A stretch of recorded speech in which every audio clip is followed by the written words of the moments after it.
primer desayuno del 2023. Es un honor contar con tu presencia. Igualmente, me gustaría agradecer a todos los socios invitados que nos acompañan el día de hoy, especialmente a todo el equipo del AMTI, liderado por Yolanda, a organizar este desayuno. Igualmente, queremos reconocer y agradecer a los nuevos socios, Contecon, por aquí estaban, Sky Angel, Central de Fletes, Homero no está, MSC y Servicios de Autotransporte Casama. Muchas gracias, estamos para servirles. Como asociación que representa el transporte intermodal en México, nuestro objetivo es incrementar y mejorar este servicio. Con este fin, les pedimos su colaboración a responder el cuestionario que se ha compartido en los últimos días. Nos ayuda mucho que lo llenen, entonces, por favor, todos sus comentarios, sugerencias y todo lo que quieran de la asociación, por favor, escribirlo ahí. Esta interacción nos ayudará a mejorar nuestro trabajo. Bueno, y para no tardarme mucho, de nuevo agradezco sinceramente tu participación en nuestro desayuno y muchas gracias.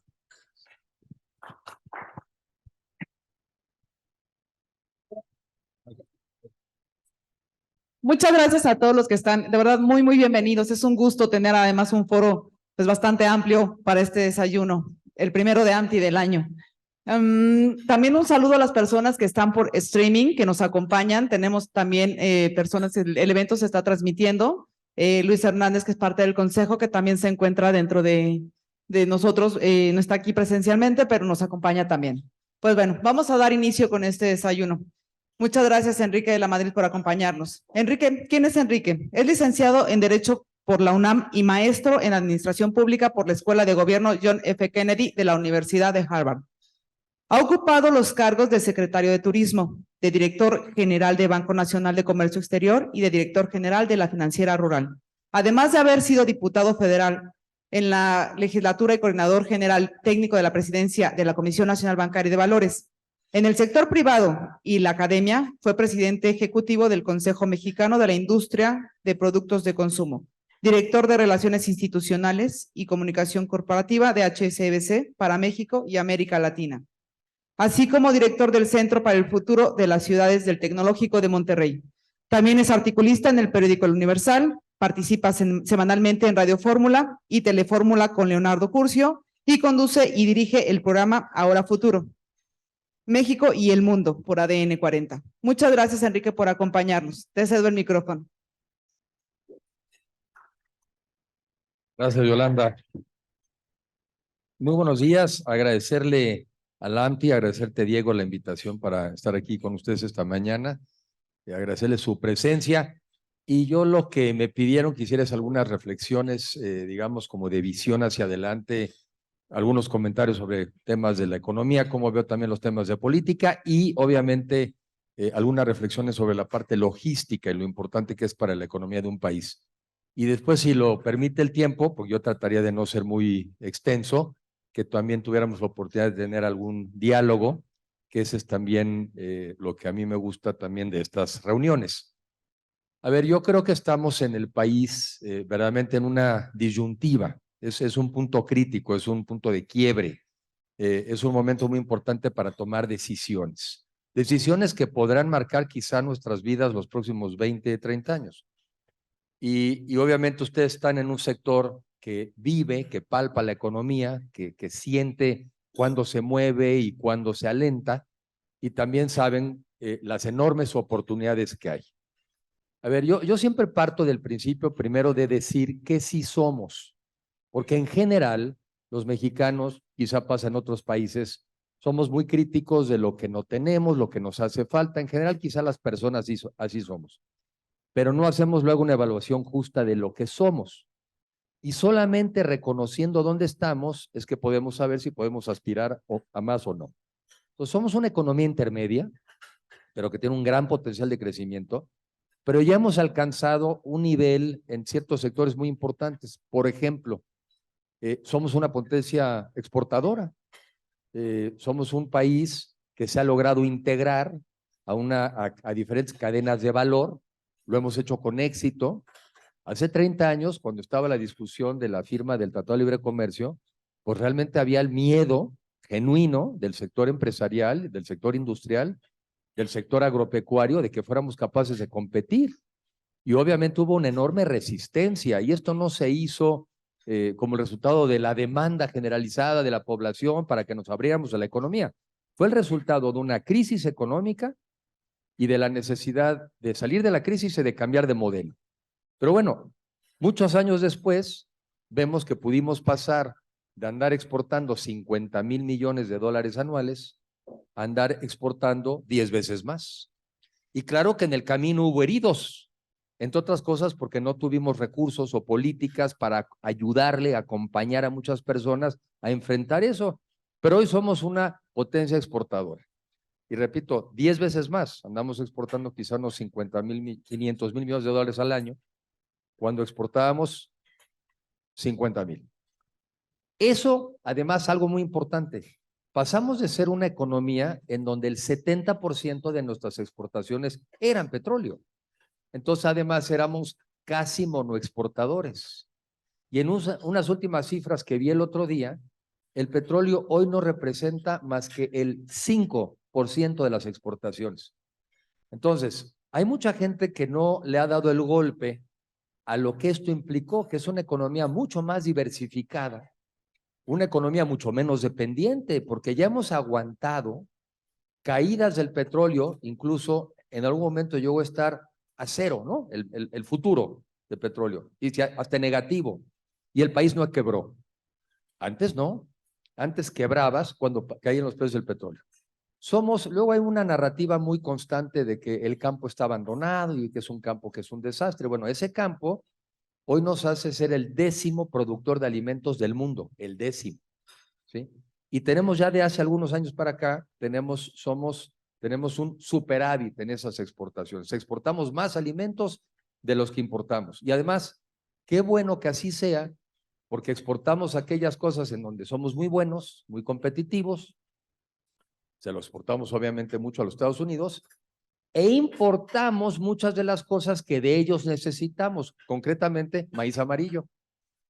El maíz amarillo, ellos son tremendamente competitivos, tienen unas planicies maravillosas, tienen mucha agua, tienen nieve, que matan las plagas, y nosotros, nuestra fortaleza no está en el maíz amarillo, está en el maíz blanco. Entonces, bueno, somos un país, repito, somos 4º productor de cerveza en el mundo, primer exportador, 7º productor de coches en el mundo como 4º exportador, de los principales países también de la proveeduría del sector aeroespacial, y así me sigue.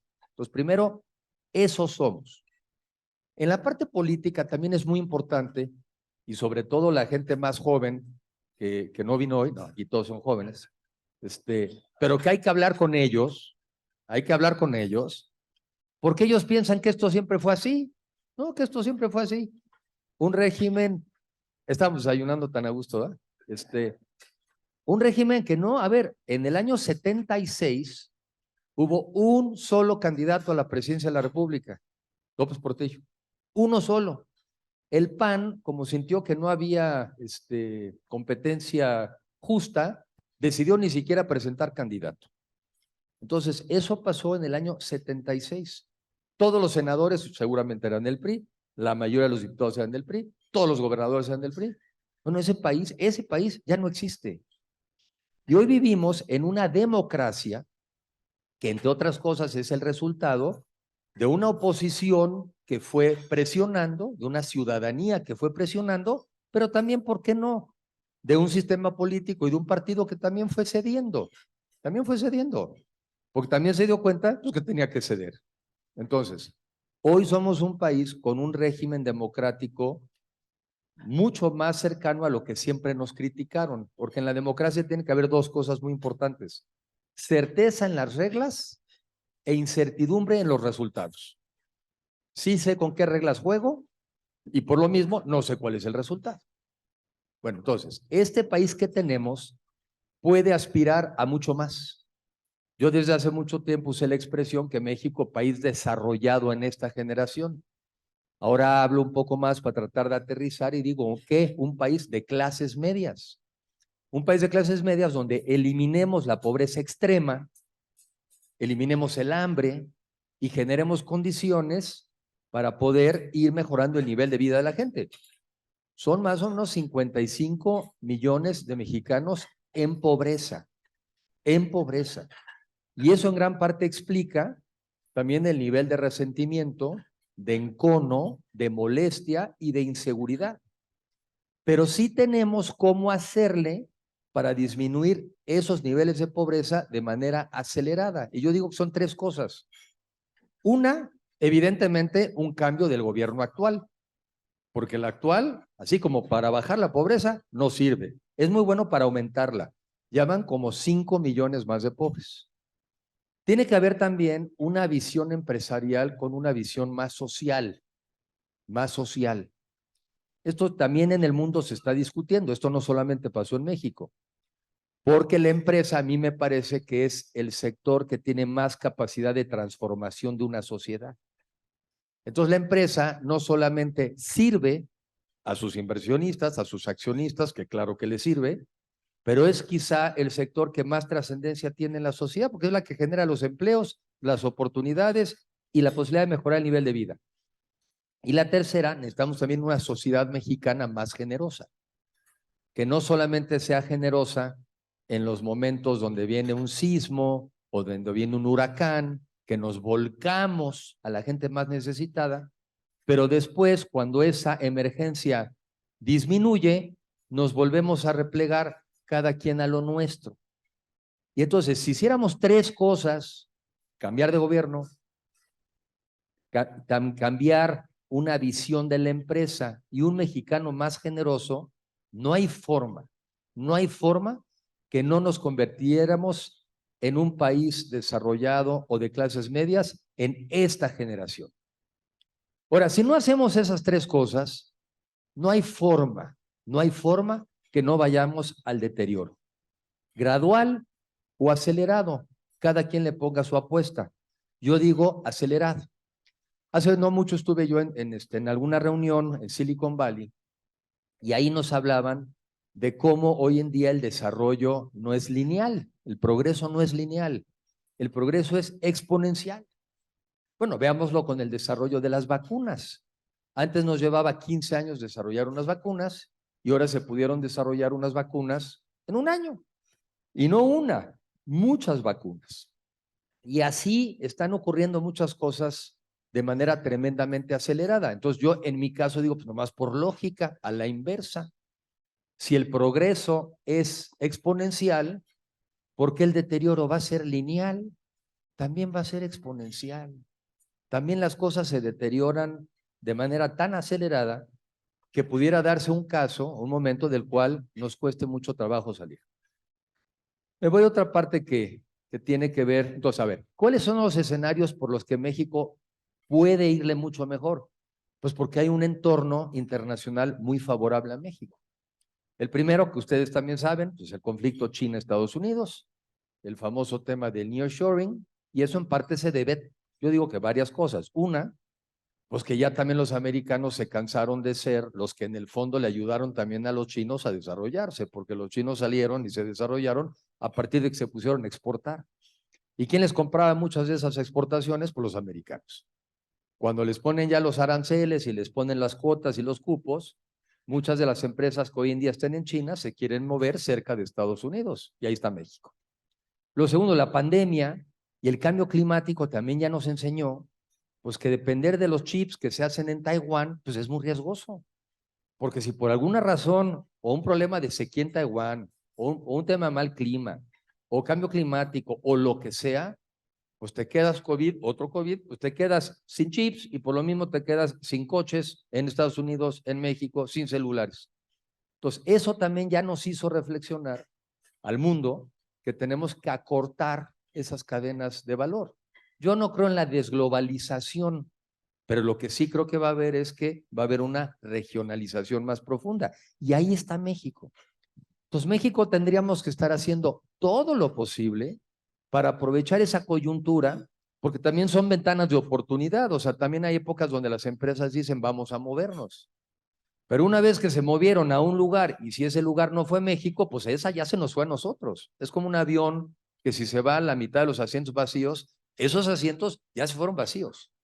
Entonces nosotros como país tendríamos que estar haciendo todo para que vinieran además las inversiones que nosotros quisiéramos que vinieran, no cualquiera. Creo que tenemos la capacidad de seleccionar. Y yo sí sé que hay muchas partes del país que están creciendo muy bien. El norte hay muchos lugares que están creciendo muy bien. Hay lugares donde ya no encuentras suelo para hacer nuevas bodegas. Pero nada de eso es mérito de nosotros, ni es mérito del gobierno actual.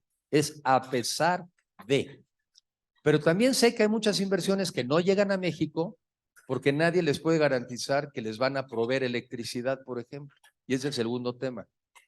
En una crisis de cambio climático, como la que vivimos en el mundo, esto se lo escuché el otro día a un joven que habló después de mí en una reunión, dijo, del problema más grave que enfrenta hoy la humanidad, pudiera ser la oportunidad más grande que enfrenta hoy la humanidad para generar riqueza y empleo. Si nosotros estuviéramos haciendo inversiones en el área de energías renovables para aprovechar sol, viento y mar, eso en sí mismo sería una industria que estaría generando miles de empleos para mexicanos mejor pagados y además estaría generando las condiciones que necesitan las empresas porque las empresas necesitan energía. El mundo es un mundo eléctrico. El otro día en un programa de televisión que tengo que se llama Ahora Futuro México y el Mundo, por ADN 40, entrevisté a una persona con temas del cerebro y es que hasta el cerebro funciona a partir de electricidad. Entonces el mundo es eléctrico y ahora es todo, ¿no? Desde que te paras en la mañana y seguramente será más en el futuro. Pero en Estados Unidos sí es verdad, ¿no? Alexa abre las ventanas, ojo las cortinas, Alexa prende el coche, Alexa, ¿no? Alexa, van a venir unos de Amazon, entonces por favor, cuando vengan, abres la puerta y cuando regrese, cuando ya se vayan, la cierras. O sea, es un mundo eléctrico. Los países desarrollados se están moviendo todos hacia los vehículos eléctricos. No sabemos si esa va a ser la única apuesta, pueden ser también a partir de hidrógeno, pero lo que es un hecho es que el mundo va hacia allá.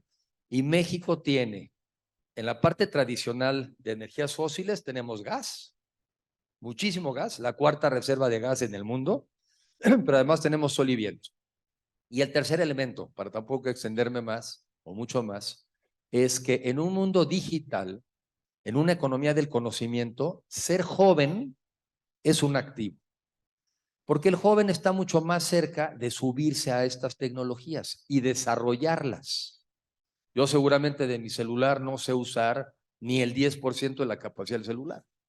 Pero en este programa que también les digo, me la paso entrevistando a jóvenes, hombres y mujeres talentosos que están desarrollando aplicaciones. Entonces, ¿quién se va a subir más rápido a este mundo? Los jóvenes. Y México es un país de jóvenes. 29 años promedio de edad, como 37 en Estados Unidos la edad promedio, 45 en Italia. Entonces, el nearshoring, las energías renovables y una economía digital, a mi juicio, son los tres elementos que nos permitirían acelerar nuestra economía para generar los empleos que necesitamos e ir sacando a millones de mexicanos de la pobreza. Entonces, ahora, en eso entran ustedes y ustedes lo palpan. Si queremos tener un comercio más dinámico, pues necesitamos generar una logística más dinámica, ¿sí? Porque al final del día, y esto creo que lo vamos a vivir todos, y ustedes también, vamos a vivir todo lo que no debió haber pasado. Y me pongo en un ejemplo, pero es muy emblemático de permitir que una visión vieja, anacrónica y deformada de la realidad subsista. El Aeropuerto Internacional de México. En el mes de junio, habríamos ya inaugurado un aeropuerto con 3 pistas. Y esas 3 pistas, de esas 2 serían simultáneas. Sería evidentemente un aeropuerto de pasajeros y de carga. Y además, eso claro que nadie lo pudo haber previsto, pero además ese aeropuerto hubiera sido una maravilla en época de pandemia. Porque en la pandemia lo que acabó ocurriendo es que se transformó también el comercio y empezamos a pedir desde nuestras casas una serie de bienes que antes no pedíamos. Muebles, computadoras, ¿no? Que empezamos a comprar. Bueno, ¿por qué es importante? Y eso a mí me quedó muy claro como secretario de Turismo, porque nosotros los que cuando hacemos turismo no tenemos como hobby ir a pasar horas a un aeropuerto. No, lo que queremos es desplazarnos al costo más bajo en el menor tiempo posible. Eso es la logística. Hoy yo quiero moverme del punto A al punto B, ¿verdad? O al punto C en el menor tiempo posible, al menor costo posible. Eso si soy una persona, pero también si es la carga. Yo quiero que el pedido que hice llegue en el menor tiempo posible, al menor costo posible. Y nosotros tendríamos un aeropuerto que estaría capaz de hacer eso. Y ahora imagínense que tenemos que despertarnos con las cuestiones absurdas de cómo no funciona la mala idea del Aeropuerto Internacional Felipe Ángeles, como no funciona ni funcionaría de manera natural, ahora también decretos para forzar que la carga tenga que ir de un lugar a otro. Es que cuando fuerzas las cosas es porque no lo hiciste bien, porque no tomaste la medida que era lógica, que era natural.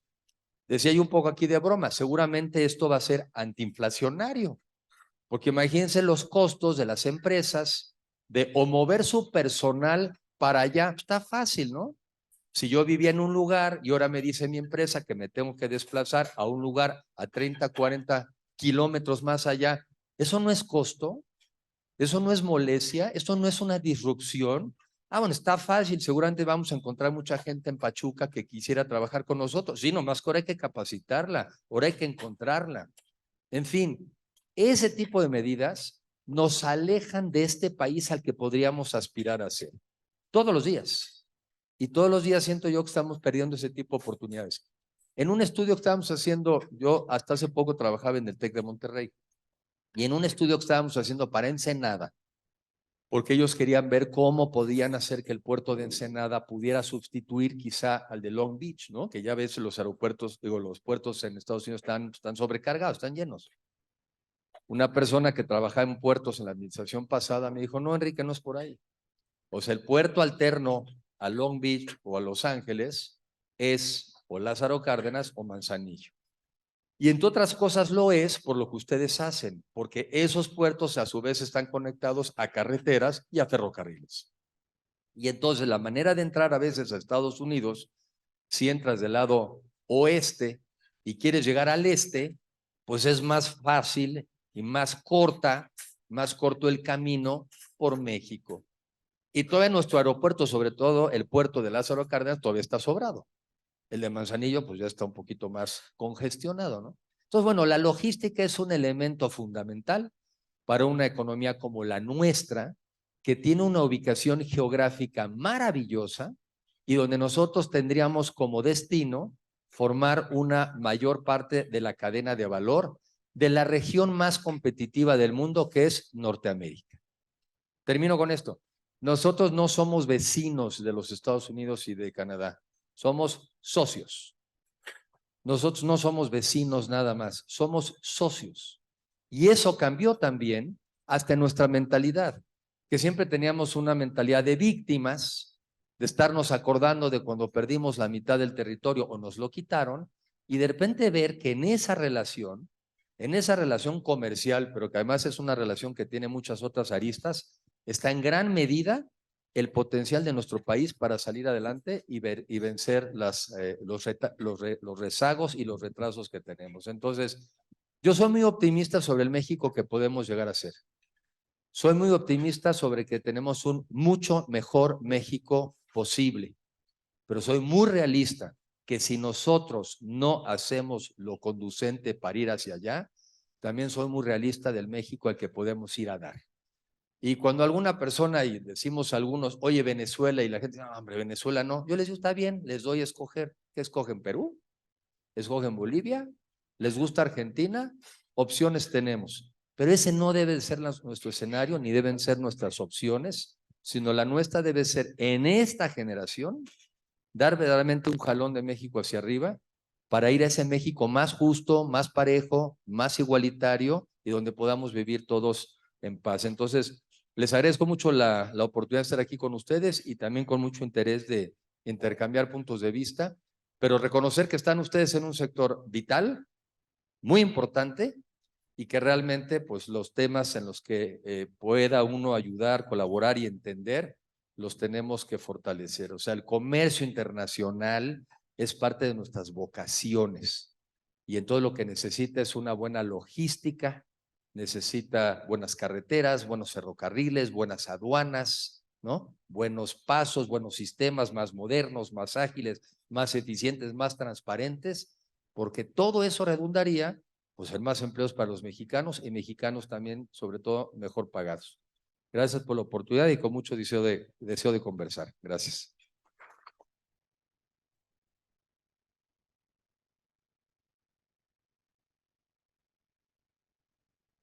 Pues vamos a dar inicio con la parte de preguntas y respuestas. El otro micrófono sí está acá disponible. Pues adelante. ¿Alguien tiene algo que aportar o quisieran comentar algo? Rodrigo Flores, allá, Kat.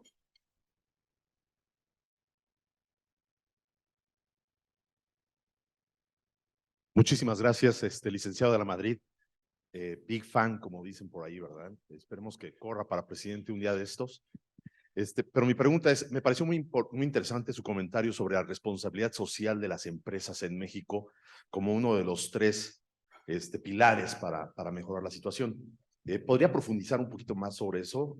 Nosotros, la mayoría de los que estamos aquí, yo creo que todos estamos dentro de la iniciativa privada. Entonces nos gustaría saber qué es lo que podemos hacer nosotros también de nuestra parte, ¿no? O sea, nosotros sabemos que el gobierno tiene que hacer cosas, pero también nosotros cómo podemos ayudar. Gracias de nuevo.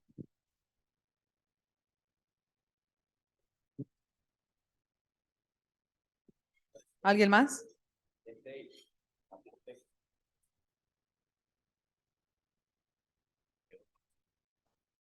Va a tomar nota, Enrique, y va a responder o sea, no responde una a una. Va a hacer el bloque y responde en un momento. Adelante, Fer. Gracias, Enrique. Yo no estoy de acuerdo contigo que nada más por el simple cambio de gobierno las cosas van a cambiar, ¿eh? Ya lo vivimos con el PAN, lo vimos con el PRI y ahora con este compañero. Y no me gustó que no hayas hablado de Estado de Derecho. Me parece que nada puede pasar en este país si no hay Estado de Derecho, ¿eh? Si seguimos viviendo los niveles de impunidad que tenemos, hoy estaba viendo los índices delictivos, en México se cometieron 22 millones, de 22 a 25 millones de delitos el año pasado, se denunciaron 338,000 y solo 40 y pocos mil tuvieron un éxito.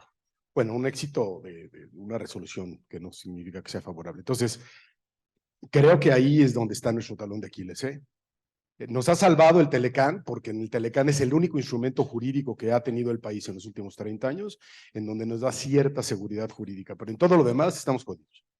Entonces sí creo que una persona como tú que está pretendiendo ser presidente de la República, y yo creo que vas bien, creo que me gusta que no le saques, la tercera vez que yo te escucho así en foros como este, que le entras a los temas, pero creo que meterse en la cabeza a la gente, porque la estadística dice que solo el 30%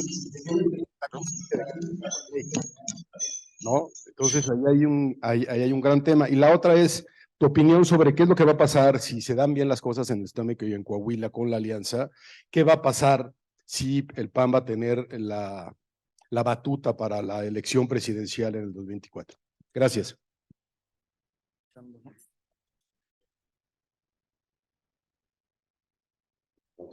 Muchas gracias, Enrique. Francisco Favila, Ferrovalle.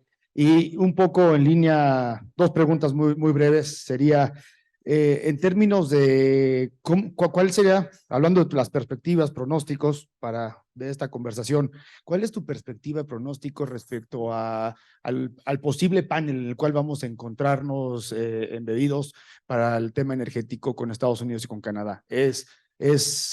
Vemos cómo también inversión extranjera directa, tendremos que esperar cómo sale el reporte de este año. Sin embargo, pues bueno, fue un buen reporte para el primer semestre del 2022, pero pues salimos del reporte de confianza, del indicador de confianza de inversión extranjera directa, y creo que es una parte muy preocupante. Podemos hablar de nearshoring, podemos hablar de nuestra ubicación geográfica, pero hoy las reglas no se respetan y estamos mandando un mensaje muy claro con la parte energética. Y pues bueno, hoy estamos en una etapa de consultas que sin duda me encontraba a una buena amiga aquí afuera, vicepresidenta de ExxonMobil, y me dice, Paco, va a ser inevitable que lleguemos a los paneles y se va a resolver. ¿Y cómo se va a resolver? Pues probablemente con algún arancel, alguna de nuestras exportaciones que ya nos comentabas, y eso nos va a perjudicar y nos va a impactar mucho. Entonces, el pronóstico sería, si seguimos tomando las decisiones de forma política en términos de comercio exterior, que muy posiblemente se van a tomar desde esa perspectiva, ¿cuál es tu pronóstico y cómo pudiera impactar esto en un posible impacto económico en las exportaciones para México? Y la segunda, muy alineada a la de Fernando, es ¿cuál sería tu pronóstico respecto a las elecciones que, pues bueno, tenemos el Estado de México y ellas cómo pudieran ver impactada a la posible elección de la Ciudad de México del próximo año, así como de la presidencia de la República? Muchas gracias por la plática y espero tu respuesta. Gracias. ¿Seguimos con preguntas o ya empezamos con respuestas aquí? ¿Seguimos? Adelante, Luis Fe. Buenos días. Luis Felipe González de Hub Group. Bueno, una pregunta nada más. En materia de políticas públicas, ¿cuáles serían las que propondrías para aprovechar estas tendencias del nearshoring que estamos teniendo en México? O cambios en políticas públicas actuales que tú veas que son una buena oportunidad para aprovechar esta tendencia. Gracias. ¿Alguien más se suma o empezamos? Creo que ya. Adelante, Enrique.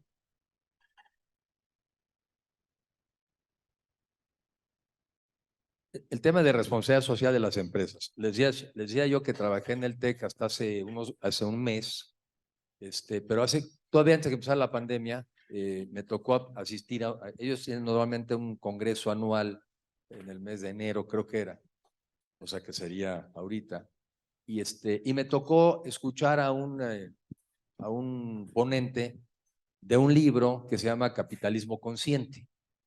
Son dos autores. Uno de ellos creo que se llama, ¿qué es? Whole Food Markets, el de la tienda esta como de genéricos allá en Estados Unidos de comida. Y el tema es el siguiente. Parece que este es un movimiento desde los 80 en los Estados Unidos. Y el argumento es este. Dicen, a ver, el accionista obviamente es un personaje esencial, pues es el que pone el capital de riesgo y es el que se juega su patrimonio. Pero la empresa en realidad es un ente social. Entonces la pregunta es, ¿le estamos vendiendo a nuestros clientes el mejor producto en calidad al precio más bajo posible? ¿Sí o no?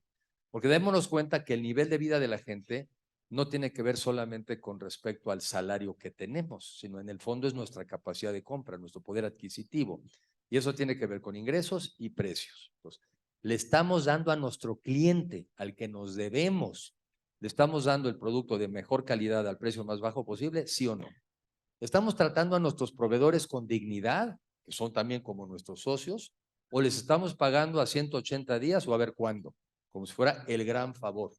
En México, un montón de empresas, y muchas de ellas grandes, se financia de los proveedores. Entonces, ¿los estoy tratando con respeto, sí o no? Tercero, estas ya son palabras mías, ya tropicalizadas.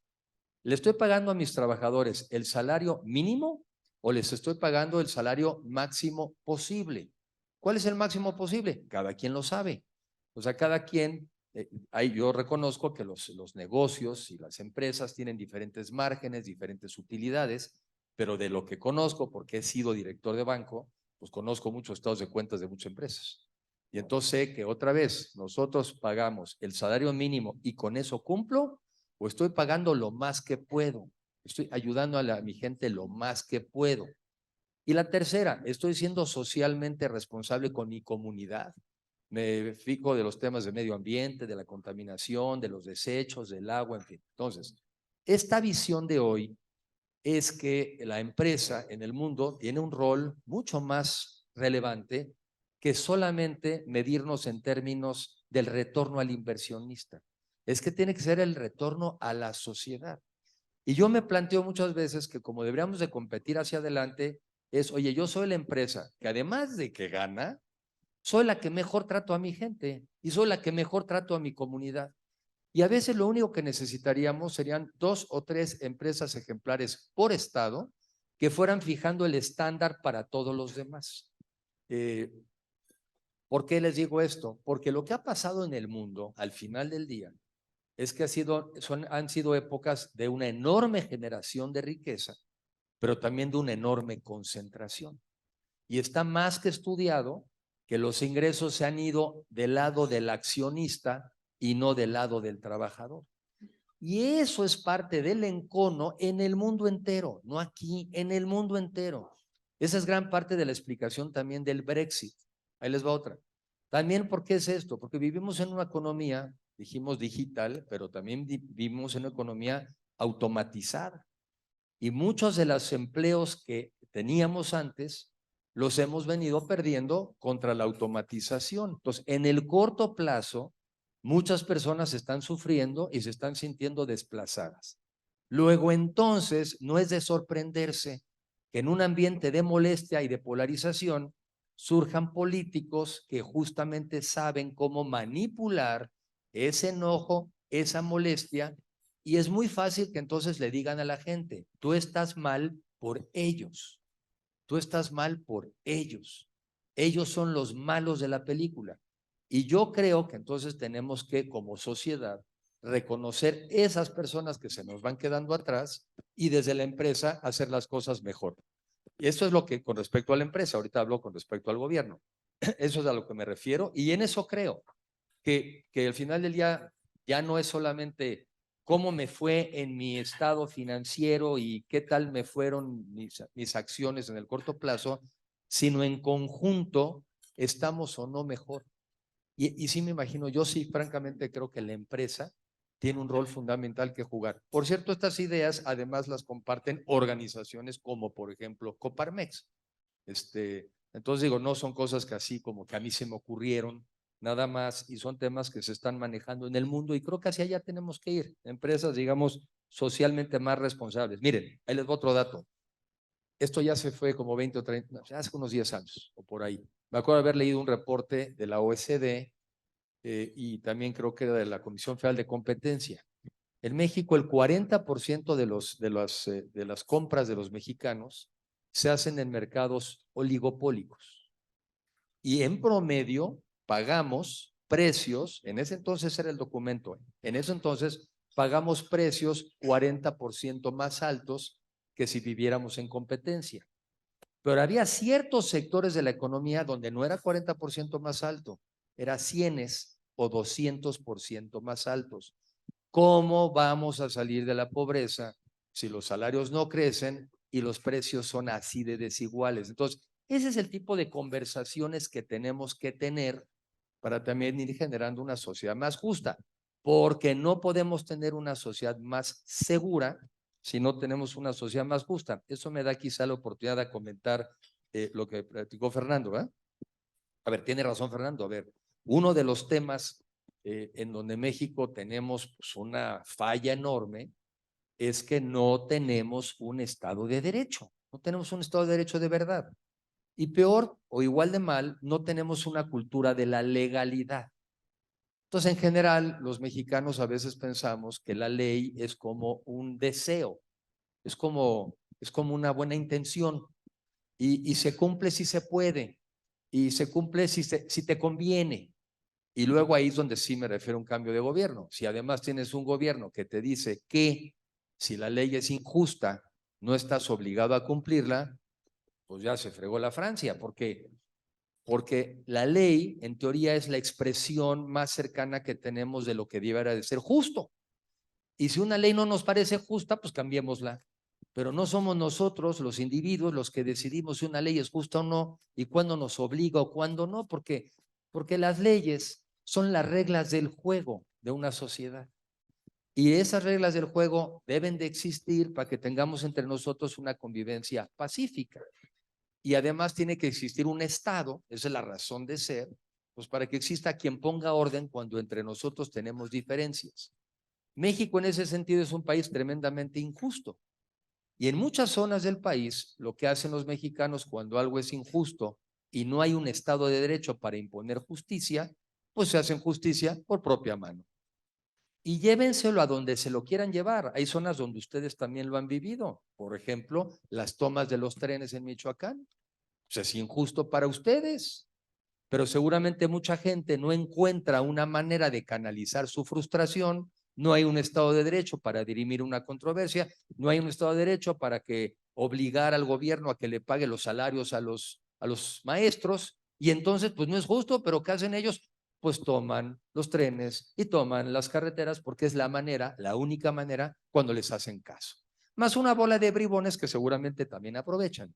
Pero en fin, el Estado de Derecho es fundamental pues, para que podamos vivir en paz, ¿sí? Entonces, claro que creo en un Estado de Derecho, y es uno de los temas fundamentales y es una de las omisiones que como mexicanos tenemos.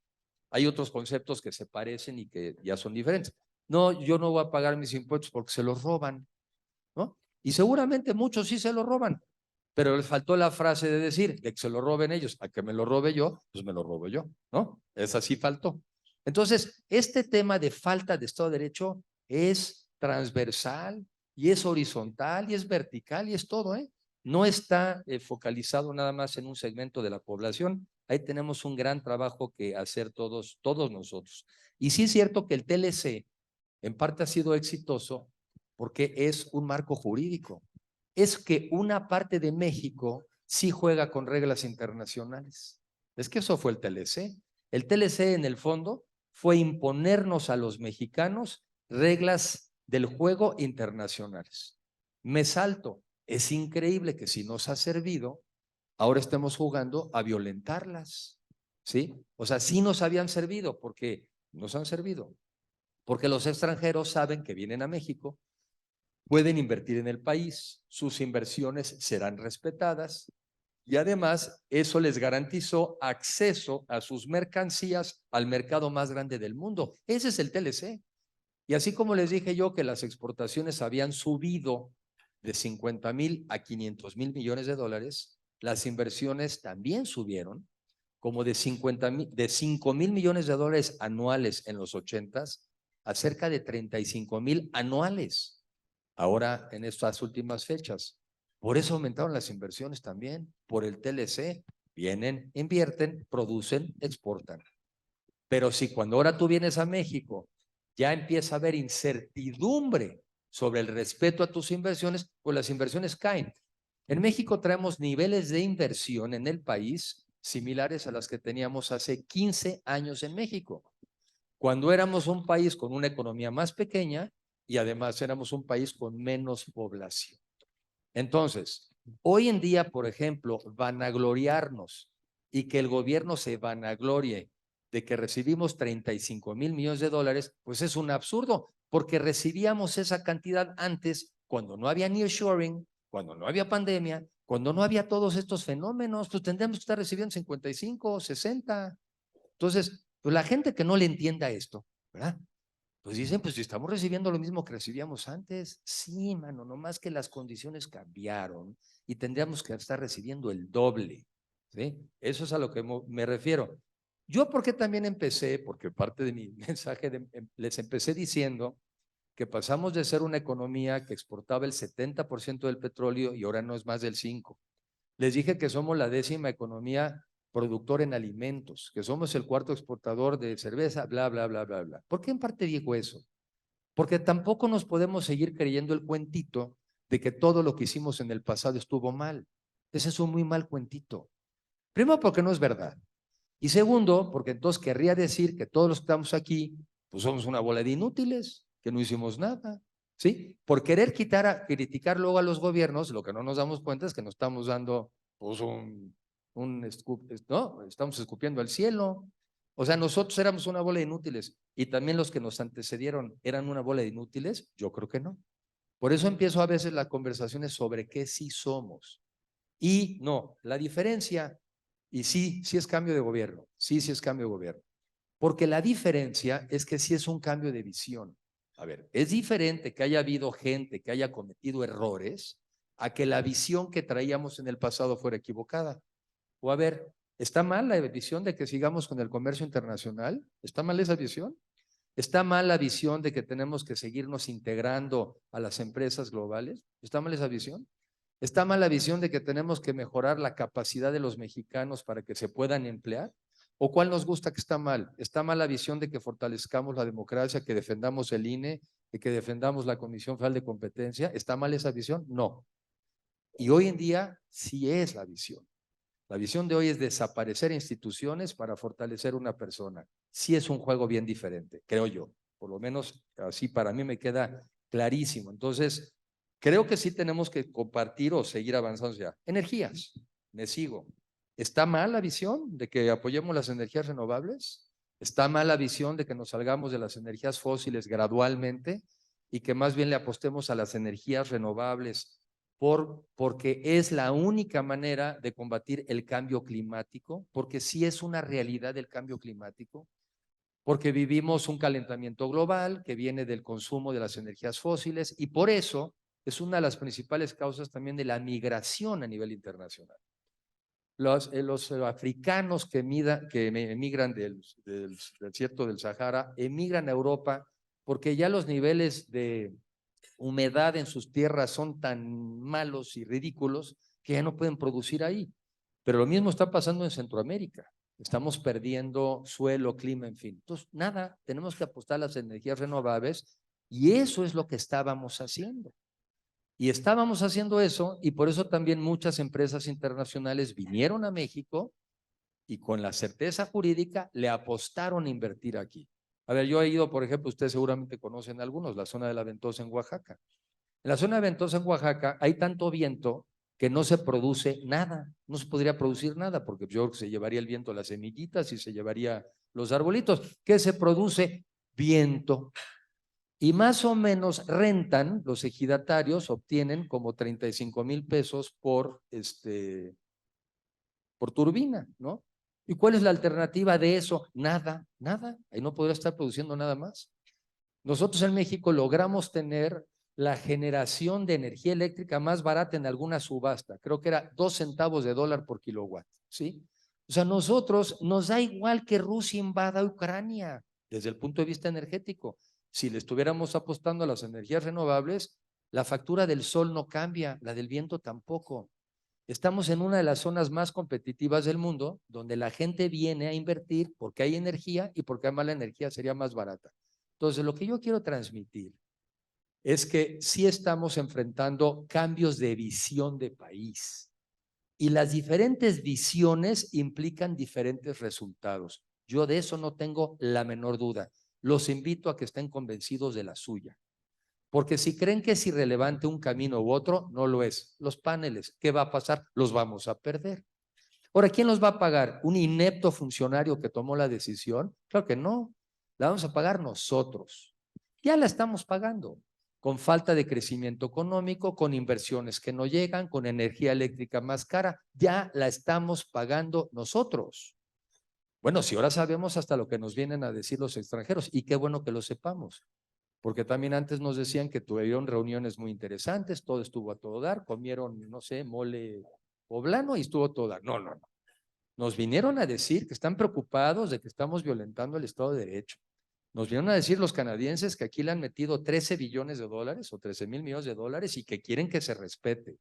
Y nosotros no podemos dejar pasar esas oportunidades. ¿Qué va a pasar con esos paneles? Los vamos a perder. Allá hay juicios, ya hay arbitrajes que ya hemos perdido. Pero claro que no avisan que los hemos perdido. Pero ¿de dónde van a pagar esos juicios? Los van a pagar de nuestros impuestos, de ahí van a salir. Entonces, creo yo lo que creo es que, un poco para simplificar y no excederme, México, su principal problema yo creo que es, o sus principales problemas, pero están muy ligados, son la pobreza, la desigualdad, el hambre, la inseguridad. Y yo creo que mucho de eso, mucho, no todo, empieza por resolverse con una economía mucho más dinámica, que crezca mucho más, que crezca más parejo en todas las regiones del país y sobre todo que pague mejor. Entonces yo como veo las cosas y a partir también de experiencia que he tenido, es que uno como gobierno se tiene que sentar por sectores y decir, ¿qué hacemos en este sector? ¿Tú qué necesitas? Y de lo que tú necesitas, ¿qué puedo hacer yo? Y a cambio de eso, ¿cuál es tu compromiso? Sector por sector.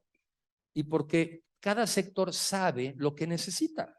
Y entonces tú desde el gobierno lo que tienes que hacer es sentarte con los sectores y decir qué es lo que necesitas.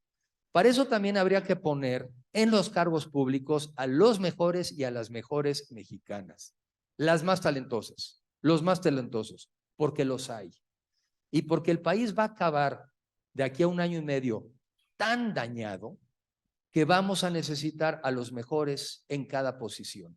Y cada uno de esos hará su chamba de lo que le toca hacer.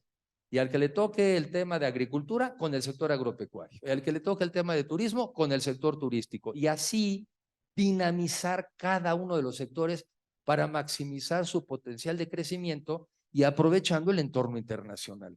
Y eso, de la noche a la mañana, no en 5 minutos para no usar frases del pasado, pero estaríamos permitiendo la llegada de miles de millones y de pesos y de dólares a México que hoy en día están detenidos porque no van a entrar en este nivel de incertidumbre y aún así entran. Imagínense lo que estaría entrando. Pero ¿a cambio de qué? Que este sería, digamos, mi reflexión.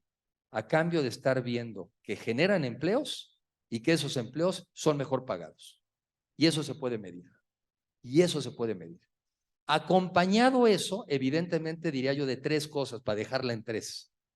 Revisar nuestro sistema de educación, porque ¿de qué sirve que vaya a venir un inversionista si no se encuentra la gente con las capacidades para emplearse? Pero no es ciencia oculta, pues de eso hablamos. Las industrias saben qué perfiles necesitan, nos ponemos de acuerdo con la academia y vamos proveyendo a los mexicanos con las habilidades para poderse emplear o generar sus propios negocios. 2, un sistema de salud universal, ¿sí? Porque no podemos ser mexicanos de primera y de segunda, porque al final del día, pues ya hemos aprendido todos, creo, que lo más importante es la salud. Yo tenía un amigo de la preparatoria muy simpático que decía, mira, Enrique, lo más importante es el dinero, porque la salud va y viene, ¿sí? Pues ya nos dimos cuenta, ¿ah? Sí, vamos, lo importante es el dinero porque la salud va y viene. Pues ya vimos que sin salud, pues ¿para qué la quieres, verdad? Entonces, lo más importante es la salud y que todos tengamos derecho al mismo acceso a la salud. Y la tercera, un Estado de Derecho de verdad. Evidentemente, porque si tú ya das educación y das salud y das reglas parejas, entonces sí, ya le puedes decir a la gente, cada quien de acuerdo a su esfuerzo y a su mérito. Antes no, ¿no? Si no tenemos un piso parejo de dónde arrancar o cuando menos compensar, no es cierto, eso lo dice un filósofo americano, no puedes jugarle la meritocracia cuando algunos empiezan tan atrasados y otros arrancan con tanta ventaja. Entonces digo, para no extenderme más, es por ahí.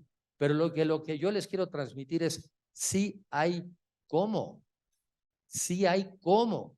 Ayer estuve yo en una reunión con un grupo de científicos y hubo una persona muy interesante que nos platicó, así muy repasadita, cómo hace muchos años se generaron muchas de las inversiones a partir de, en el mundo científico, a partir de colaboración internacional, no solamente financiamiento público, ¿no? Y un poco el mensaje que él siempre decía es, sí hay cómo, sí hay cómo. Pero yo sí les quiero decir de manera muy clara, si seguimos permitiendo que nos dirijan personas con una visión como la de hoy, no hay cómo. Y si eso no nos queda claro, yo espero que no tengamos que vivirlo o seguirlo viviendo para comprobarlo. En el mundo de los científicos usan una palabra que uso yo. No aguantamos, el país no aguanta 6 años más así. Por lo menos en el mundo científico, así me lo dijeron, así la estarán viendo, ¿no? Entonces, sí se puede si todos nos proponemos hacer los cambios que nos toca y creo que esa es la reflexión. Y bueno, yo creo que ustedes quieren, ojalá que su reto fuera, ¿y cómo le hacemos para mover más contenedores? ¿Y cómo le hacemos para mejorar nuestras aduanas? ¿Y cómo le hacemos entonces para mejorar nuestros ferrocarriles? Y para mejorar entonces las carreteras. Qué bonitos retos. Ese reto es el que tenemos que tener. Y no que no hemos podido llegar a los niveles de carga que teníamos antes del COVID porque pues al final del día, como sí se quedó mucha gente afectada por las tomas de los trenes en Michoacán, pues no logramos convencer a nuestros clientes que se suban a los trenes, ¿no? Entonces digo, ojalá tengamos de los otros retos. ¿Cómo le hacemos para más inversiones, más logística, sistematizarla, que se automatice, que se utilicen aplicaciones? Y detrás de cada esa solución habría empleos para mexicanos mejor pagados y una vida más digna. Detrás de cada problema, si lo hacemos bien, es una oportunidad de trabajo para un mexicano o mexicana. Sería mi reflexión. Y gracias otra vez por la oportunidad y que tengan muy buen día y que tengan también muy buena semana. Muchas gracias. Sí. Un segundo, por favor. No lo cancelo, se los dejamos a los militares en lo que construimos el Internacional de Texcoco, porque sí, a ver, porque mucha gente de repente dice, otra vez, así son, tiran el dinero. Los que entienden de finanzas saben, hay una cosa que se llama costo hundido, ¿no?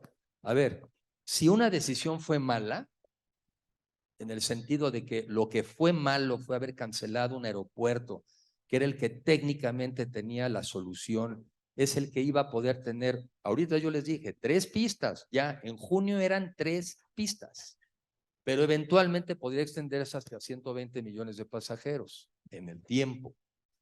No va a cambiar, yo creo que el diagnóstico de los expertos de decir que en un solo espacio aéreo puedes tener 100 aeropuertos, digo, porque el argumento sería que no importa, pues entonces tengamos 100 aeropuertos en un solo espacio aéreo. No funciona. Lo que le dicen, a ver, acuérdense ustedes, cada que hay un desfile militar, se para el aeropuerto de la Ciudad de México. ¿Y por qué se para? Porque están despegando del AIFA. Digo, o sea, lo llevamos viviendo eso 30 años. Entonces, nosotros lo que necesitamos es fortalecer nuestra tecnología, en fin. Y la otra, porque no tendría que ser gasto público. Ese aeropuerto lo concesionas y ese aeropuerto se hace todo, todo de inversión privada. Yo creo que ahí lamentablemente el gobierno pasado, yo creo que lo que quiso es avanzar más rápido en el aeropuerto, pero eventualmente se lo pudo haber quedado, porque hubiera sido una fuente de ingresos muy importante, o lo pudo haber concesionado, o lo pudo haber vendido, en fin. Pero si uno quisiera retomar ese aeropuerto, no tendría por qué ser con dinero público. Y a la AIFA habría que ver, bueno, qué uso se le da, porque si no se trata de tirar las cosas, pues creo que no. Pero aún así, pues ahí hay una serie ya de instalaciones que se han hecho que seguramente se podrían aprovechar. Lo que yo entiendo es que no vamos a alcanzar los niveles de volumen de tráfico de personas y de carga en un sistema logístico que no funcione. Y si tú a eso lo calculas y le pones precio y te das cuenta cada año cuánto estás dejando de ganar y lo contrastas contra cuánto te costaría el nuevo aeropuerto y lo que estarías ganando, estoy seguro que la decisión financieramente hablando sería a todas luces reanimar ese aeropuerto. Lo que es bastante criminal, digo, a mí sí se me retuerce el corazón cada vez que paso por ahí, que todavía están algunos intentando echarle agua, ¿no? A ver si echar a perder las cosas, como le están echando agua a casi todo. Pero bueno, la respuesta concreta, claro que se retoma el aeropuerto. Sí, claro que sí.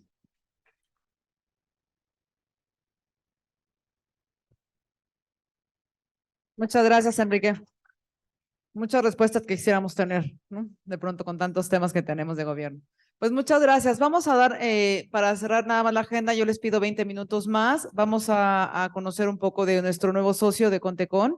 Si nos apoyan, por favor, Team Contecon, para que iniciemos con una breve presentación de lo que hacen ellos, quiénes son ellos y, por supuesto, pues muchas gracias, Enrique, por su ponencia. Los invito a que se queden sentados. Muchas gracias. Adelante.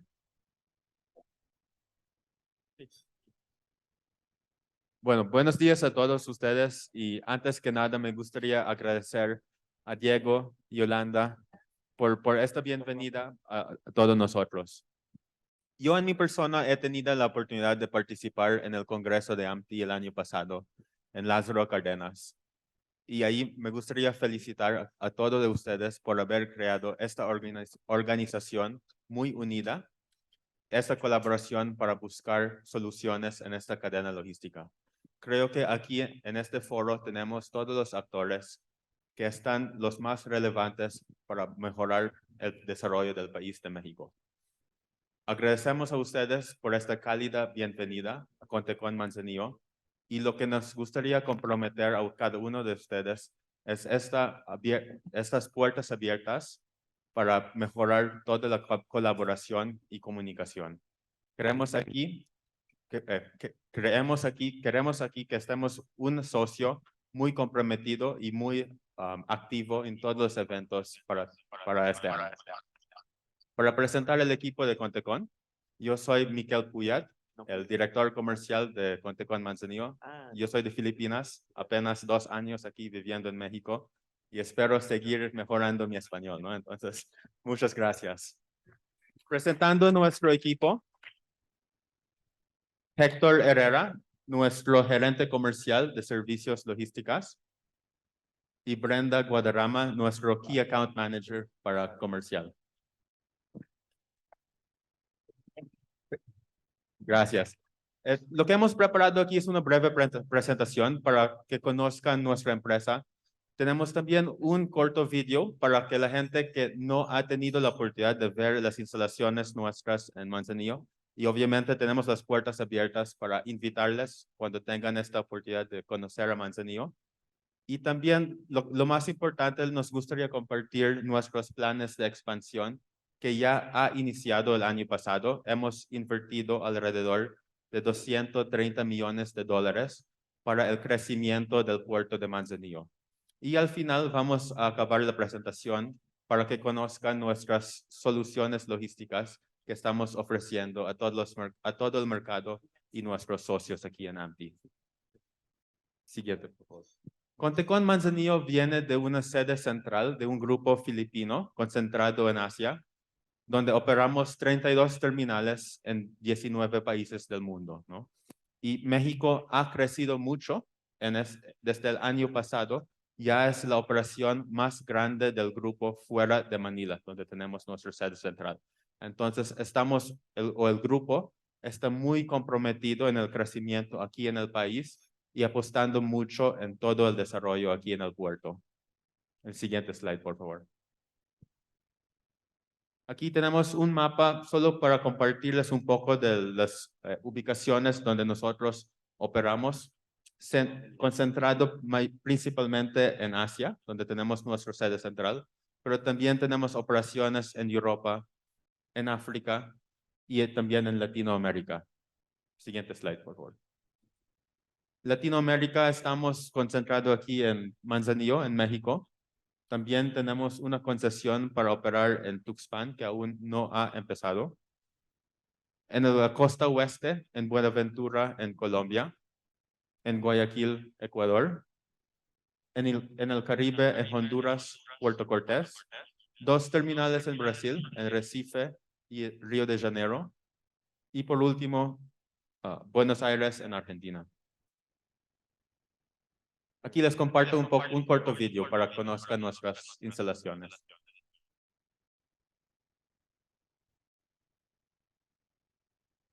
5 de agosto de 2013, día que marcó el comienzo de la andadura de Contecon en el puerto de Manzanillo, nodo portuario más importante del Pacífico mexicano y punto estratégico para la cadena logística nacional. Desde entonces, hemos venido trabajando en pro de la competitividad y la conectividad, apoyándonos en 2 grandes pilares, nuestra gente y nuestros clientes. Hemos invertido más de 4.200 millones de pesos en infraestructura, 2.400 millones de pesos en equipamiento. Hemos aportado a las arcas del Estado mexicano más de 4.700 millones de pesos en contraprestaciones portuarias. Y lo más relevante, hemos creado la familia Contecon, que actualmente cuenta con más de 1.200 colaboradores directos. El primer año de operaciones, Contecon Manzanillo operó 27.000 TEUs. Año tras año la cifra ha ido en franco ascenso, 431.000 TEUs en 2014, 537.000 TEUs en 2015, 680.000 TEUs en 2016, 856.000 TEUs en 2017, 946.000 TEUs en 2018, 998.000 TEUs en 2019 y 1 millón en 2020. Y en plena pandemia, con un escenario complejo y convulso que cambió dinámicas tanto de convivencia como de trabajo, las labores de Contecon crecieron y para 2021 y 2022 se manejaron anualmente más de 1.2 millones de TEUs. Este crecimiento, junto con nuestro compromiso y confianza en México y Manzanillo, y la perspectiva de seguir consolidando este puerto como el más importante y competitivo del país, nos llevó a tomar la decisión de adelantar nuestra ampliación, y por ello, hoy se pone en marcha la tercera fase de expansión. Invertiremos más de 4.600 millones de pesos para materializar esta nueva era de Contecon, que en su primera etapa, de 2022 a 2024, se abocará a la construcción de 180 metros de muelles, patios para almacenaje de hasta 260,000 TEUs, e instalación de más de 900 enchufes adicionales para reefers, así como 13 RTGs y 2 nuevas grúas de muelle Superpost Panamax, capaces de operar buques de 400 metros de eslora. La segunda etapa, de 2023 a 2025, contempla la construcción de más de 227 metros de muelle adicionales, patios para almacenar hasta 275,000 TEUs y la adquisición de 2 grúas de muelle Superpost Panamax y 6 RTGs. Estas importantes inversiones permitirán ampliar la capacidad de la terminal de 1.4 millones a más de 2 millones de TEUs en los próximos 3 años, cubriendo así las necesidades de Manzanillo para los años venideros.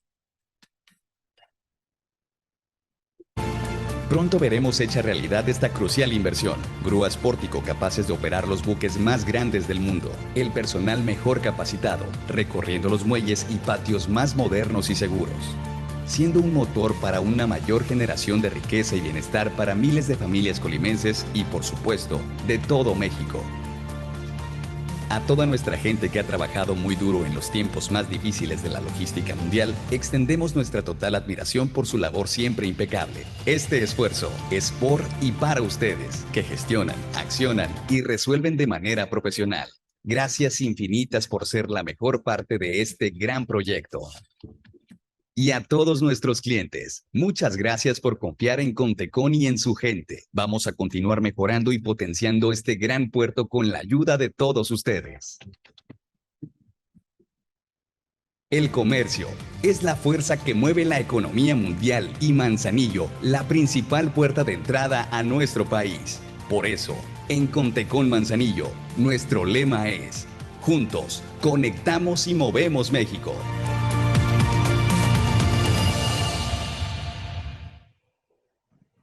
Muchas gracias. Aquí comparto un poco más de los detalles, lo que ha explicado en el video, ¿no? En noviembre del año pasado ya inició la primera obra y primera piedra de esta nueva fase de la expansión y se va a acabar en el mayo del año 2024, ¿no? Estaríamos agregando alrededor de 300,000 TEUs al año, con un tercer muelle que estaría construyendo en la parte a la izquierda de las instalaciones. Estaríamos agregando 2 key cranes más, las grúas más grandes que están capaces de operar los buques hasta 400 metros. Son los más grandes hoy en día que están en el mercado. Estaríamos también ampliando nuestro flete de las grúas marcas o RTGs y también más de duplicando nuestra capacidad para los reefers. Siguiente, por favor. Aquí tenemos una simulación o foto de esta nueva expansión en el medio corto plazo. En el siguiente slide les voy a compartir un poco del master plan de Contecon que sería más para el largo plazo. En el año 2025 vamos a seguir creciendo nuestras instalaciones y capacidad con 2 key cranes más y hasta nuestro master plan del año 2030 estaríamos ya creciendo nuestra capacidad hasta 2 millones de TEUs. Eso sería nuestras instalaciones y crecimiento dentro del puerto. Y lo que es importante destacar aquí por parte o tema de intermodal es Contecon hoy en día es la única terminal que tiene sus propias vías para el ferrocarril dedicadas y ubicadas dentro de las instalaciones. Esto nos está permitiendo crear nuevos productos hoy en día tenemos 2,000 metros de vías y vamos a estar creciéndolo hasta 5,000 metros. Juntos con nuestro socio Ferromex, ya estamos en proceso de crear nuevos productos, tal como trenes dedicados para seguir creciendo y y estar más competitivos en este ámbito de intermodal. Siguiente slide, por favor. Aquí tenemos una foto o simulación de los crecimientos. Hoy en día lo que estamos comprometidos al mercado es 72 horas desde que se descarga su contenedor al muelle o al patio hasta que se carga en el tren. Y tenemos 2 ventanas hoy en día o 2 trenes que están para su salida. Para cualquier puerto o en este tema de logística siempre es importante conocer o tomar en cuenta que cualquier puerto terminal pueda seguir creciendo, pero es muy importante tener en cuenta cómo está el flujo de la entrada y salida. Aquí, especialmente en el puerto de Manzanillo, todos nosotros reconocemos los desafíos del año pasado o la historia de las vialidades que siempre ha tenido sus retos. La noticia positiva aquí es el gobierno también está muy comprometido en el crecimiento de Manzanillo y ya ha iniciado y sí tienen planes de crear un nuevo acceso para el puerto de Manzanillo. Aquí tenemos en esta línea naranja el plan de crecimiento de construir un nuevo acceso para la zona norte del puerto, que sería un acceso dedicado solo para Contecón, Acesa y estos terminales. La ruta actual, que es la carretera Jalipa, se va a dividir solamente para la zona sur, que son los terminales SC, Timsa y Ocupa. Y cuando se acabe este proyecto, se va a construir 2 vialidades dedicadas para que este crecimiento siga apoyando. Siguiente. También tenemos varias herramientas de transparencia y comunicación que nos gustaría compartir a nuestros clientes. Tenemos también una aplicación móvil para iPhone y Android para que ustedes tengan en sus manos visibilidad de citas disponibles, horarios de los buques que están llegando en la terminal, tiempos de atención, para que tengan en la primera mano y no se dependen de un tercero. Siguiente, por favor. En el año pasado, con la entrega de algunos nuevos equipos, hemos podido duplicar nuestra capacidad ferroviaria juntos con Ferromex. Ya estamos ahora entregando hasta 240 contenedores de descarga y carga al día. Y esto ya hoy en día estamos al día con todas las entregas y despachos del ferrocarril. Justo con eso, reconocemos que el año pasado ha sido lleno de algunos retos y desafíos en toda la cadena logística. Y aquí con esta nueva capacidad nos gustaría compartirles y empujar que aprovechen de esas nuevas modalidades de salida para desalojar las vialidades actuales en Manzanillo. Ahora les voy a pasar a Héctor Herrera para compartir un poco de los servicios logísticos. Bueno, buenos días. Héctor, perdón, también si quieres presentar un poco tu hoja de vida, que es bastante interesante y que sepamos todos que quien opera con Tecon, pues son personas muy expertas en el tema. Tu CV, un poco de ti, de tu experiencia laboral. Ok. ¿De dónde Muy bien. vienes? Mi nombre es Héctor Herrera. Actualmente estoy trabajando en Contecon. Soy venezolano de nacimiento, actualmente soy naturalizado mexicano, ya tengo alrededor de 8 años en el país. Orgullosamente hoy día puedo decir que soy mexicano. Empecé mi carrera en Venezuela, trabajé aproximadamente 15 años en Maersk Line, pertenecía al grupo AP Moller. Trabajé en Hamburg Süd también. Tuve la oportunidad me invitaron a trabajar en una compañía transnacional norteamericana, donde manejaba una distribución 4PL, importación, exportación, manejo de bodegas locales, distribución a nivel nacional, distribución a nivel internacional. Luego tuve la oportunidad de trabajar en un forwarder grande acá en México. Luego de allí me invitaron nuevamente a conformar parte del grupo APA Moller. Trabajé en APA Terminal aproximadamente 3 años. Estando trabajando allí me invitaron a trabajar a Panamá. Estuve trabajando en otra línea naviera en Panamá y gracias a Dios hoy día estoy acá en México, nuevamente trabajando en la parte intermodal.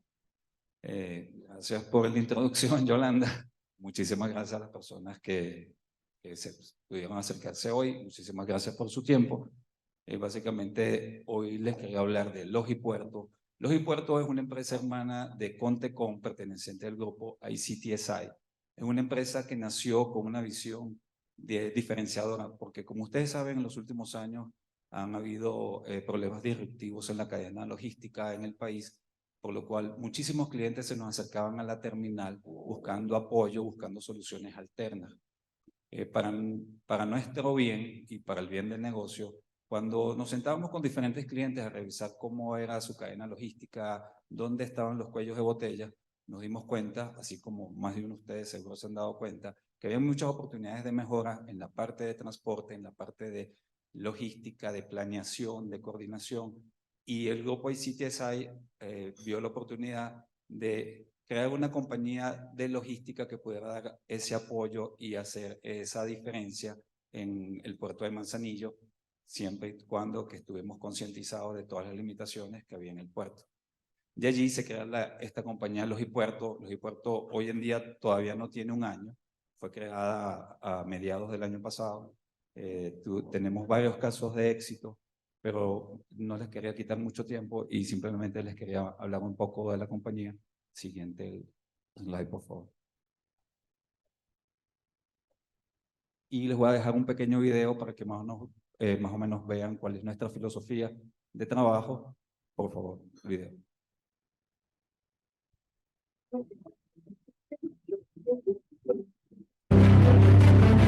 La competitividad nos obliga a ser mejores, a aprender de las crisis y buscar soluciones. Es por eso que presentamos Logipuerto, un operador logístico de servicios integrales para exportadores e importadores. Logipuerto es un facilitador de soluciones para su carga que ofrece eficiencia y trazabilidad. Entendemos que la logística conecta al mundo y solo una empresa que garantiza eficiencia busca y encuentra respuestas a cualquier reto. Tecnológicamente, Logipuerto representa la evolución de servicios inland personalizados para cada cliente. Logipuerto ha sido creada por personas que sabemos que una empresa de logística no solo debe ser eficiente, sino especialmente en estos tiempos debe ser oportuna. Logipuerto contribuye a la competitividad de los negocios, simplificando y dando certezas en cada paso del proceso logístico, desde y hacia el puerto. Porque lo estático en este mercado representa pérdidas.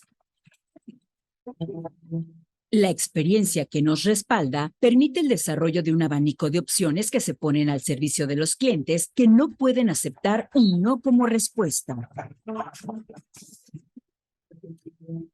Logipuerto, soluciones logísticas que aumentan la competitividad.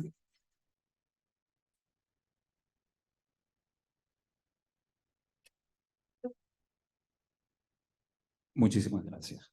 Bueno, como se menciona en el video, somos una empresa logística. Actualmente podemos ofrecer cualquier servicio de la cadena logística, almacenaje, transporte intermodal en sus diferentes versiones, aéreo, marítimo, terrestre. Como lo platiqué anteriormente, somos una empresa perteneciente al grupo ICTSI. Somos una empresa hermana de Contecom. Por favor, próximo slide. ¿Qué ofrecemos? Eficiencia, planeación de la carga, transporte terrestre, almacenaje y cualquier otro servicio que un cliente desee. Como les platicé anteriormente, nuestro modelo de trabajo, siguiente slide. Básicamente nos reunimos con los clientes, vemos cuáles son sus oportunidades de mejora, evaluamos los procesos, solicitamos una implementación de plan piloto. Gracias a Dios, hasta el momento todos los planes pilotos han sido favorables. Y luego lo que tratamos es de afianzar lo que hemos conseguido. De esa manera el cliente queda satisfecho porque en el plan piloto queda aprobado el servicio que le estamos ofreciendo y de esa manera podemos aseverar y trabajar a largo plazo con este cliente al cual le estamos ofreciendo un servicio. Próxima lámina, por favor. En líneas generales, esta lámina muestra cómo es la evaluación del proceso, plan piloto, entramos en producción y finalmente lo que buscamos es afianzar con el cliente. Claro, todo esto lleva a una negociación, lleva unas pruebas que inclusive damos ciertas garantías del servicio para que el cliente quede contento y tranquilo con lo que se está ofreciendo. Por último, les dejo mi contacto, el de Miquel, que está acá, Brenda, que nos acompaña, y otras personas que se encuentran en el puerto de Manzanillo, que son los que nos apoyan con la parte operativa. Y bueno, muchísimas gracias, estamos aquí a la orden. Cualquier cosa que necesiten, bienvenidos a sus preguntas o comentarios. ¿Alguien tiene alguna pregunta? La verdad es que aquí hay pues navieras que operan en este terminal, aquí sentados, también están los ferrocarriles y sí es notable la diferencia que ha tenido la evolución y el crecimiento que se ha notado en Contecon. Es un trabajo complicado porque va en conjunto de la mano, no nada más la terminal per se. Necesitamos de toda la parte de la aduana, del gobierno, de todo lo que interactúa en la cadena. Pero bueno, bienvenidos, muchas gracias. Nosotros estamos justo para eso, para servirles y ser ese puente para que Contecon y todos los socios que están aquí tengan éxito. Muchas gracias a todos. Muchas gracias. Si nadie tiene ninguna duda, pues con esto damos por terminado el desayuno de hoy. Muchas gracias a todos por su presencia aquí. Buenos días a todos. AMTI, creando cultura intermodal.